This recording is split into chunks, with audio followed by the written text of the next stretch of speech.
Like to improve your game? Hey, Gary Peterson here from squashanalysis.com and welcome to our podcast, Squash Addict. I'd like you to do one thing for me, and that's take a look at your outcomes. It could be your shot, your power, or even your target outcomes, and ask yourself, is there a better way? Well, we're very confident that we've got the latest and greatest, the best methods in the world. And this very much could be one of them. So sit back, enjoy, let's get into it. Okay, today we've got a topic for absolutely everybody. It doesn't matter what standard you are, it doesn't matter if you're an awesome player or if you're just beginning, because today's topic is court movement. Now, court movement is just such an amazing thing. Basically what happens is, if you don't have quality court movement, you simply can't address the ball the right way, and so therefore all the problem of hitting can often be put down to your approach on the ball, or not actually having the correct preparation, if you like, whenever you come into the ball and so on. So the footwork and the early preparation is the ones that really make the difference. So what I'm going to do is I'm going to give you a bit of an overview of court movement for a start, so you can understand that there's not just one little method of moving around the court. We'll start with anything that's relatively close or close to the tee. In other words, if you don't have to go very far, I'd suggest that you need to use what I call as a shuffle movement, or as a side-on little skip movement, if you like. Now there's a reason for that, and that's because it keeps your body really primed and ready really quickly. If you have to take your front leg across your body, that movement is far too big, and secondly, you are turning over and then turning back as you strike the ball. But a shuffle movement will basically keep your body stable, keep you in full balance and control, and it allows you to keep your middle balance through your body really well, which is a really great foundation to hit off. And so therefore it can be a really quick move and a really balanced move. The second part of it is your head stays very stable, so you're very clear in vision as well. So we're talking anything within let's say 1.5 meters, 2 meters, somewhere there, even 2.5 meters of the tee should virtually always be a shuffle movement, and that allows you to change directions extremely quickly as well. What the shuffle will do is you can actually have the smallest possible shuffle. So I'd suggest that if the ball is not very far away, you can put in a very small shuffle, which allows you to get the correct foot forward if you don't have the direct step available. A direct step is a wonderful thing, so don't get me wrong. So if you're stepping straight sideways on your back foot for a forehand, that's a terrific thing. You don't need the shuffle there. But generally what will happen is you won't have that sort of time in squash, because you need to get your racket back, you need prep, you push for time, you haven't seen the ball properly, you've got to keep out of the way of your opponent and everything else. So that's basically the middle of the court, or the areas around the tee. Now if you have to go a long way, then basically you need to step it out. When I say step it out, notice I didn't say run. Now you do run, but if you can step it out, in other words, if you can logically understand when you want to strike the ball and get there in it with an extremely well balanced body position, with full prep, everything done. And when I say step it out, I mean if you can have large deliberate steps, then you will be quite amazed at just what you can do with your body. I watch the PSA guys now, and I just fair dinkum, it's unbelievable. They put a ball short, and the guy goes, "Oh, there's the ball, step, bang," gets it like you wouldn't believe, with real strong body capability and everything. Now what they're doing is they're making the clear decisions really early of when they're going to strike the ball. Now what happens at lower grades, guys go, ball, run, get there, no racket up. All of a sudden they're in serious trouble. So there's a little bit that goes with it. The preparation is an extremely important thing, and that simply just has to happen really early. But if you don't prep as you run and everything as well, then it's pointless. You just turn up and then you've got no time. You haven't really done the work. So anything which requires you to go a long distance, you need to go with large steps, and generally, the slower the steps, the better. And the reason for that's really quite simple. If you run really fast, let's say, and you run really fast in toward the wall, let's say you need to stop. You need to stop all that momentum and all that energy driving you forward and get balance prior to striking the ball. Let's say if you run in slowly. Now, basically because you won't have the forward driving body power forward, then you won't need to stop too much. And a lot of the time I actually get people to do court sprints. And we do a bit of learning outcomes from court sprints. I first of all get them to sprint as fast as they can and run and turn and run and turn and run and turn. And then we can even time it if you like, say we do 10 sprints. So then what we do is we work on coming out of your shot instead of actually going into your shot. So what that means is as you go towards the turning point at the wall, you slow down and you actually concentrate on driving out instead of concentrating and getting in there fast. Because when you get in there fast, there's a massive amount of energy used, you're off balance and you throw yourself out. It takes you a little while to generate power before you can drive your legs out of there as well.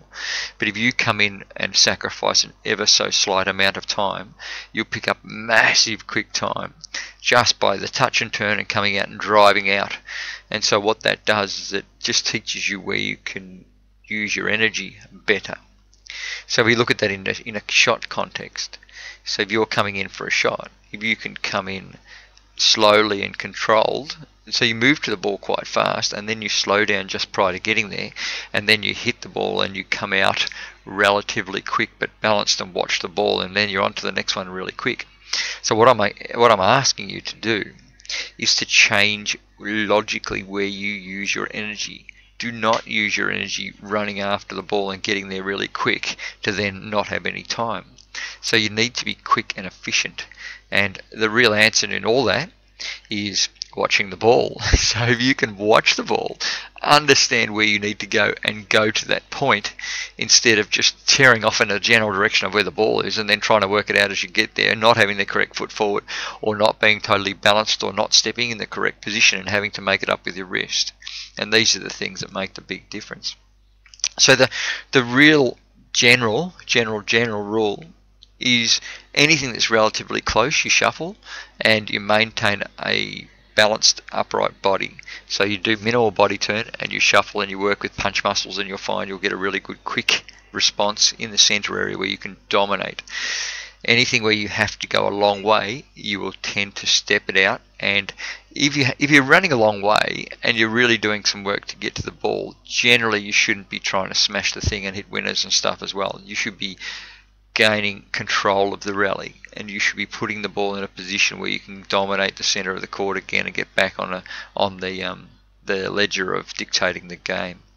So you shouldn't be just rushing forward and trying to swat that ball down the wall and push your body one way and then hopefully they won't notice where it's going and off you go. And you see it happen so many times.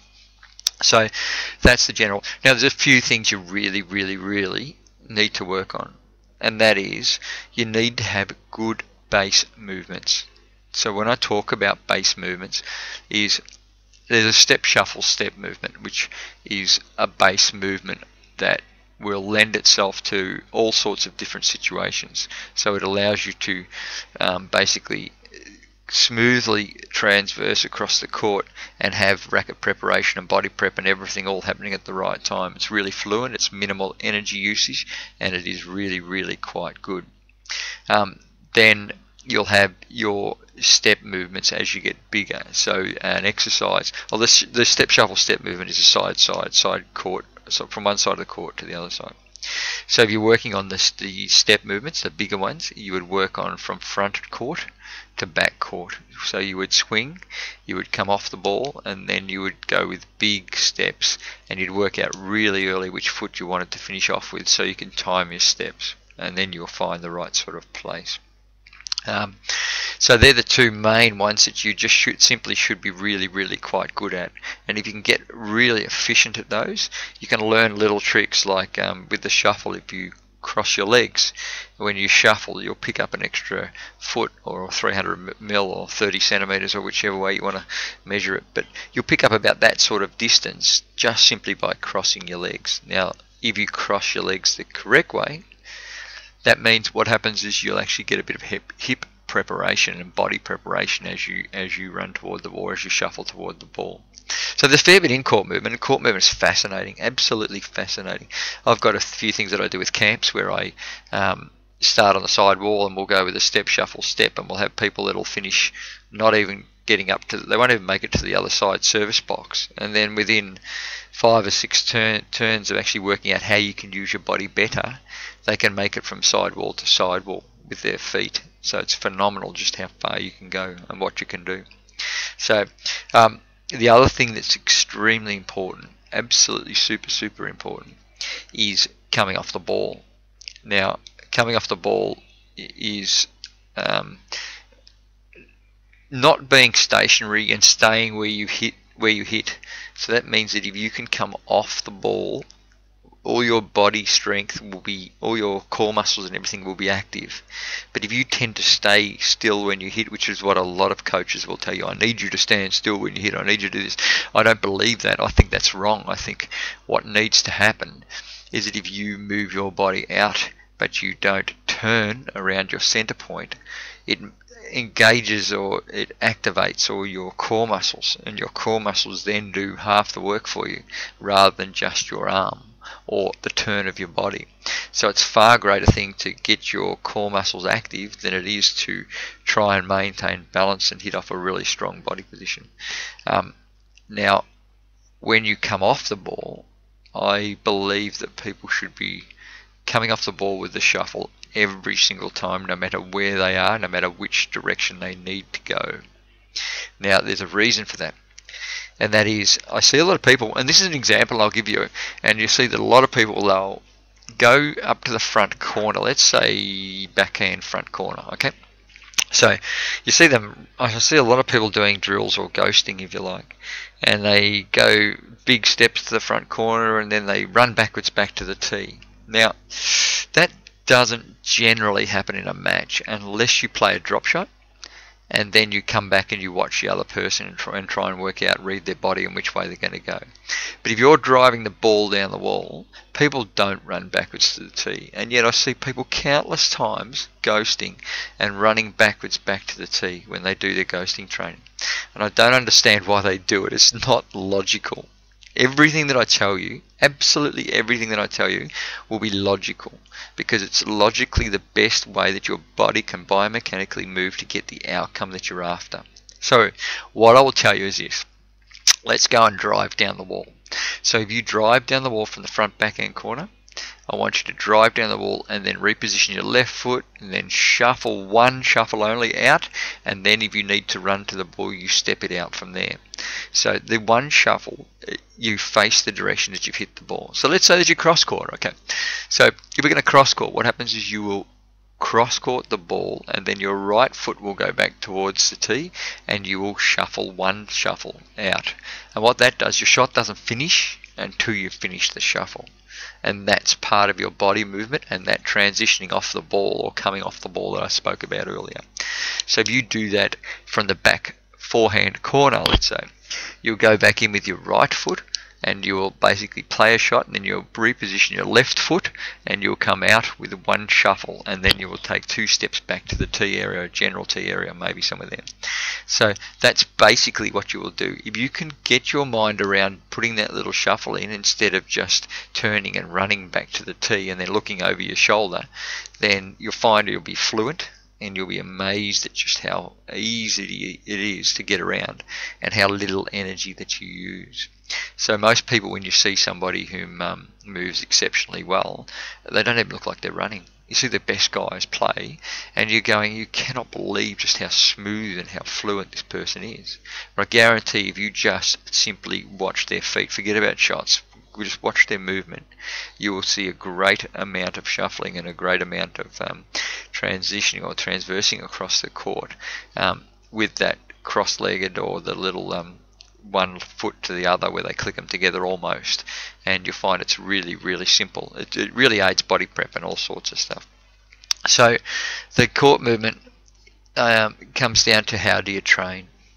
Now I used to train with ghosting. I used to do a lot of ghosting when I was younger. Basically what ghosting is hitting without a ball, of course, and you need to purposefully practice balanced quality movements. Don't just do movement just for the sake of moving or just because I need to do 30 minutes. Don't just punch out 30 minutes because I need to do 30 minutes. You need to purposely move with a desire to actually get better in what you do. So that means the way I used to train, which was fantastic, and I used to love it, I used to absolutely eat it up alive. So I'd do this for 40 minutes. And what I'd do is I'd have a 1 minute routine. And so the 1 minute routine could be straight sprints, or it could be two separate points on the court. Let's take a backhand volley and a forehand back corner. So for 1 minute, I would swing over one spot and then swing over the other spot, and go back to the first spot and then swing over the other spot, and back to the first spot and swing over the other spot. So I would do that for 1 minute. When the buzzer went, I would then walk towards the front wall, would touch the front wall, and then I'd walk towards the back wall, I would touch the back wall, and by the time I've touched the back wall, I'd have my next 2 points worked out. And that might be a front forehand and a back forehand. So I'd basically swing over the front forehand, and then I would come out with a shuffle. I'd take big steps, I'd come back, I'd hit the ball, I'd come off the ball with full balance, I'd come out with a shuffle, I'd take big steps, and I'd get to the front court. I'd do that for 1 minute. When the buzzer went, I'd go and touch the front wall, I would walk and touch the back wall, and by that time off I'd go again. Then I might do a full shuttle sprint where you go quarter, half, three quarters, all the way, back a quarter, back half, back three quarters, back all the way. But I would basically do that for 40 minutes, and I did that I did it about 2 times a week, maybe 3 times a week sometimes, when I was really trying to push it and get faster and stronger and fitter. And it just relentlessly gave me a really good base of just believing that I was fit at the same time, and knowing that my body could handle continuous non-stop movement with serious work. And I was known, I believe, in my mind anyway, you always have a thought of what other people think of you, but everybody thought I was super fit because I used to basically do all these movements and stuff like that too. Another quick funny story I have for you is when I played comp, I played State 1 comp.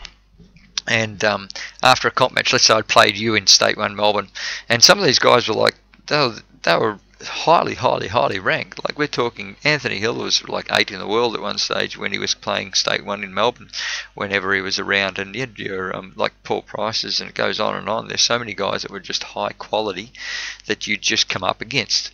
So I'd let's say I played you in State 1, and we finished the match, and then I'd go to you, I'd go, listen, I'm going to do some court sprints. Do you want to do some sprints with me? And most guys would look at me as though I was crazy, but I did it for a reason. I didn't do it to show off. I didn't do it because I wanted to beat people with sprints because I thought I was good at it or anything silly like that. I did it because I could not afford a whole evening of simply just playing one match when there was 4 comp matches and so on and everything to go. So I needed to optimize my time, and it meant that I could go away, and I only used to do 25 minutes after a comp match. But I could go away and do my sprints on a back court without lights, no trouble at all, and I'd just smash them out as if I'd played another game pretty much, and I'd really work hard. And I'll tell you what, if I'd lost State that one match, because it was pretty serious, it was pretty full on, then geez, I'd put in with sprints. I'd have a fair crack like you wouldn't believe. And I remember once I was that close to, let's say, being physically ill on the court because I lost a match, and I just pushed myself so hard. But I was a little bit competitive, and so I don't actually suggest that anybody should be doing that.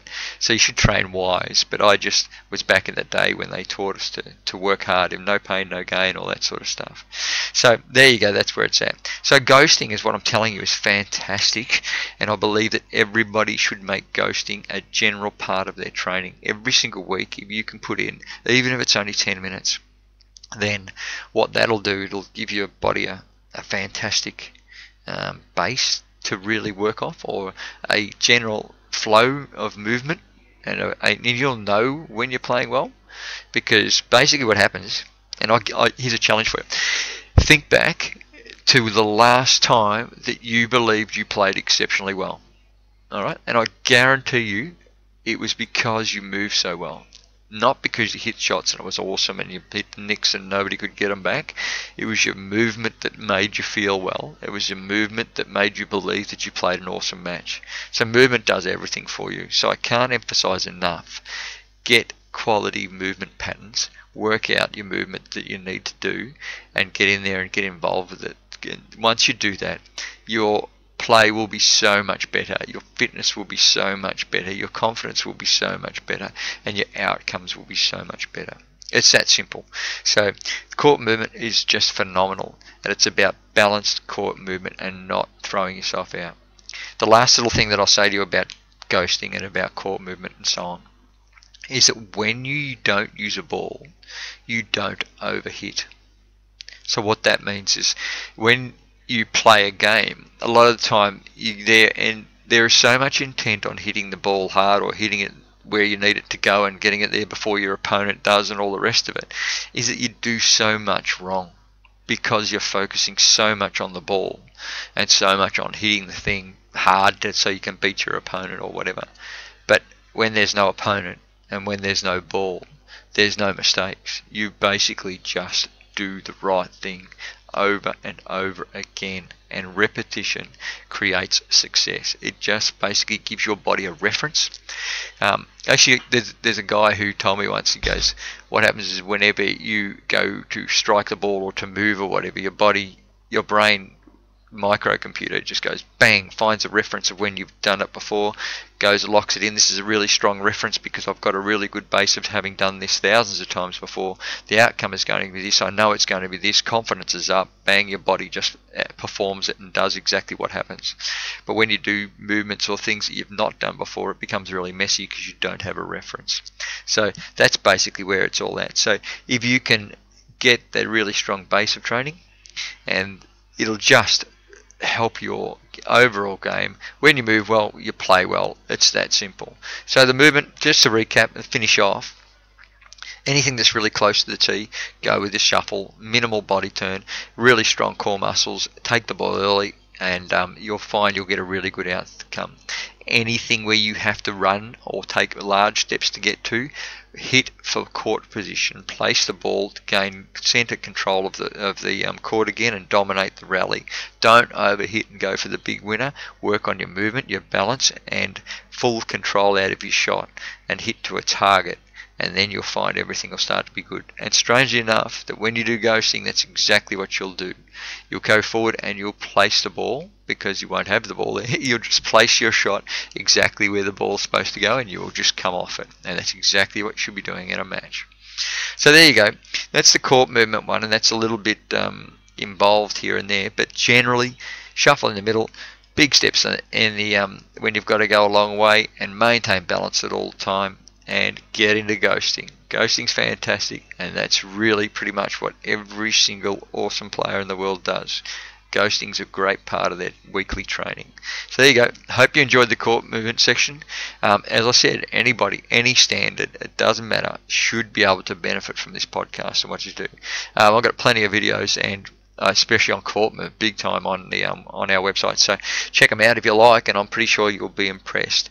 But once again, logically move around the court. Don't just do what others are doing, because many people don't move very well around the court whatsoever. They rely severely on muscle strength just to hit the ball and smash the thing in, and don't move well at all. So there you go. Hope you enjoyed it. I had fun. Court movement, it's just one of my favourite areas of squash and people's improvement and so on. So hope you enjoyed it. So thanks for listening, and I hope you actually learned something that actually has a positive impact on your game. You know, so many times I get people come to me and go, I cannot believe that nobody else is telling me this stuff. Well, this is basic knowledge, and everybody should know everything that we teach. If you can do us a favour, and that is share this with your friends, tell others about it, and if you want to check out a little bit more about what we do and how we do it, the videos, we have over 1,600 videos online at squashanalysis.com. Anyway, thanks again.